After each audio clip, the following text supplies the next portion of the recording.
Hi guys, I'm back for another review and we're doing a discussion on Bitwarden open source password manager and KeepassXC. I'll bring that up right now. So these two apps here. So KeepassXC manager is basically so the difference between KeepassXC and Bitwarden, and before we delve into that, the question probably is, why do you need a password manager? What's the benefit of having a password manager?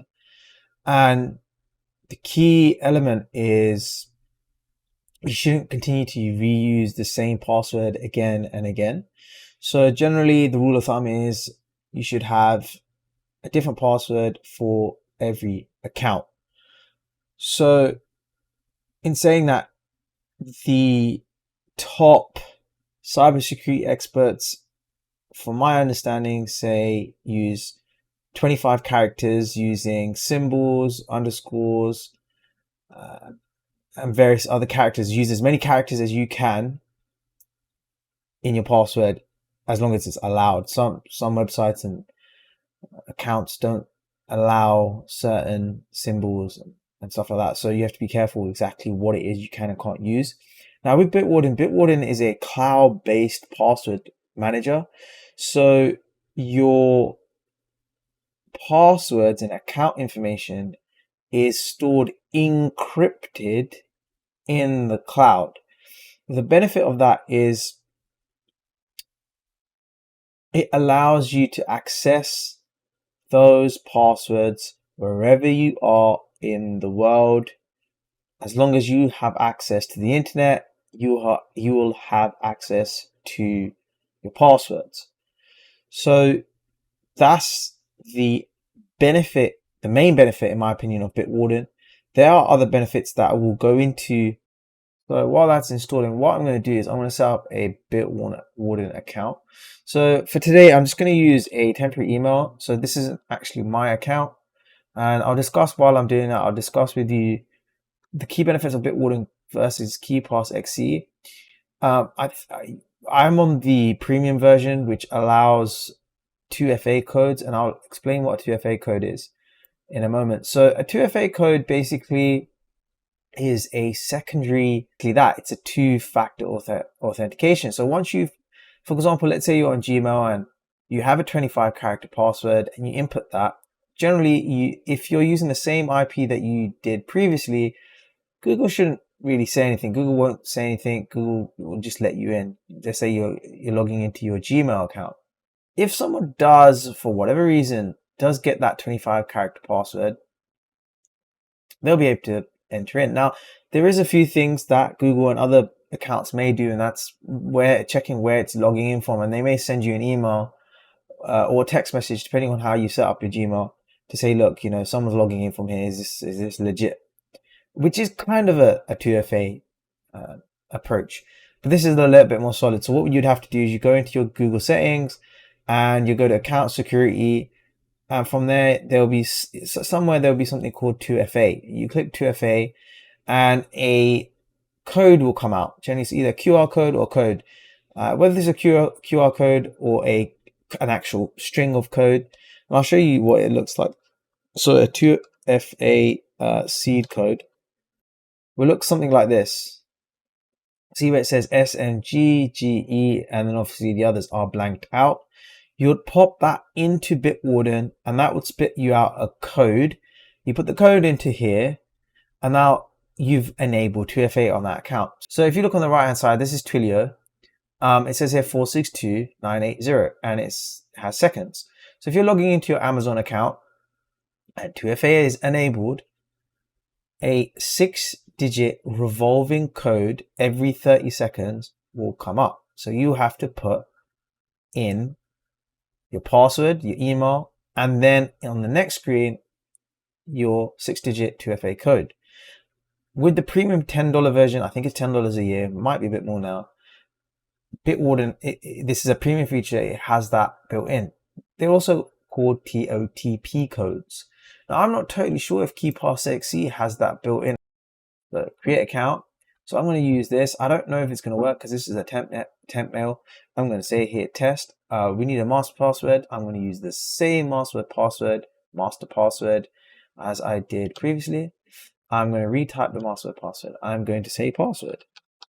Check, no breach file. Fair enough. I checked this. Great, create account. I don't know if this is going to work.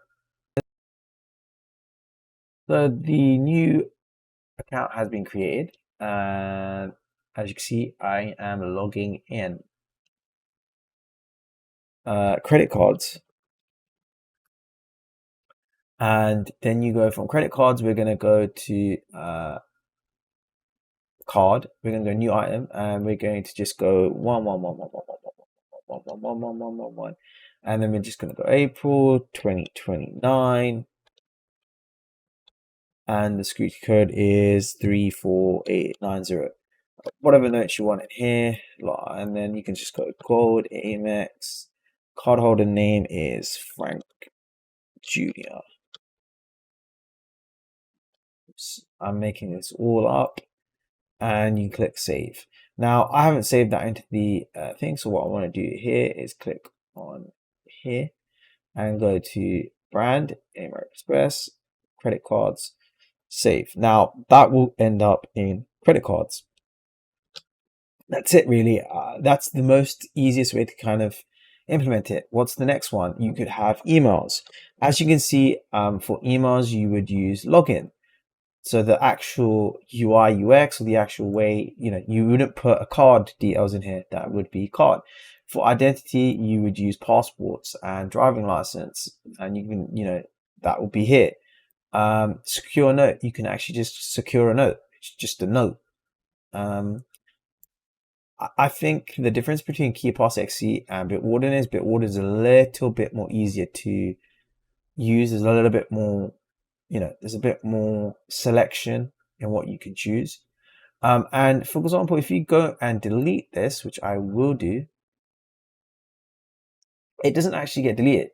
It goes here. And you kind of get a second chance, and then you got to delete it. And I'm pretty sure a pop-up will come up, as it says, permanently delete item. You click yes, and it will permanently delete. It's actually something that I need to do myself with my actual real Bitwarden. As you can see, it says here, go premium. As you can see, it's go. So what do you get for $10? You get 1 gig of encrypted storage for file attachments.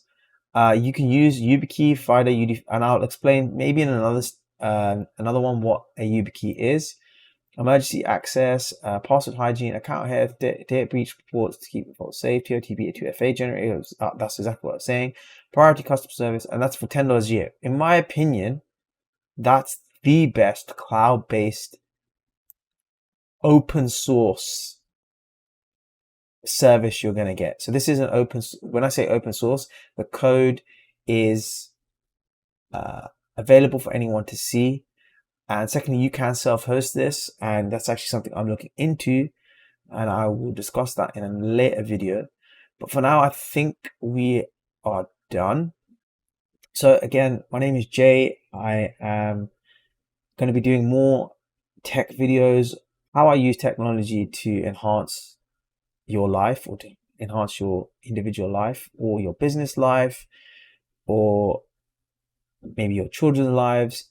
And maybe the next video might be about NextDNS, which is a virtual firewall.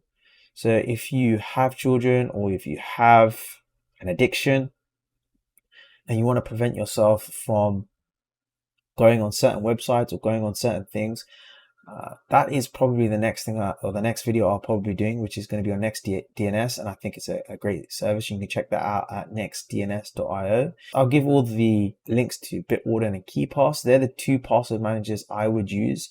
Once again, KeePass is a local password manager, and Bitwarden is a cloud-based. With the option of self-hosting. So if you have something like a Raspberry Pi, and I'll show you what a Raspberry Pi is right now. It's basically a little computer. You could self-host on Bitwarden. However, the complications of hosting are a little bit more difficult, and to actually get access to your Bitwarden externally. So if you're not on your local network, there's a few things that you need to set up. So this is a Raspberry Pi, and you can put it's on there. Technically, I think you could put KeepassXC on here as well, but from my understanding, there would be no purpose to do that. So once again, guys, thanks. My name's Jay, and I'll catch you next time.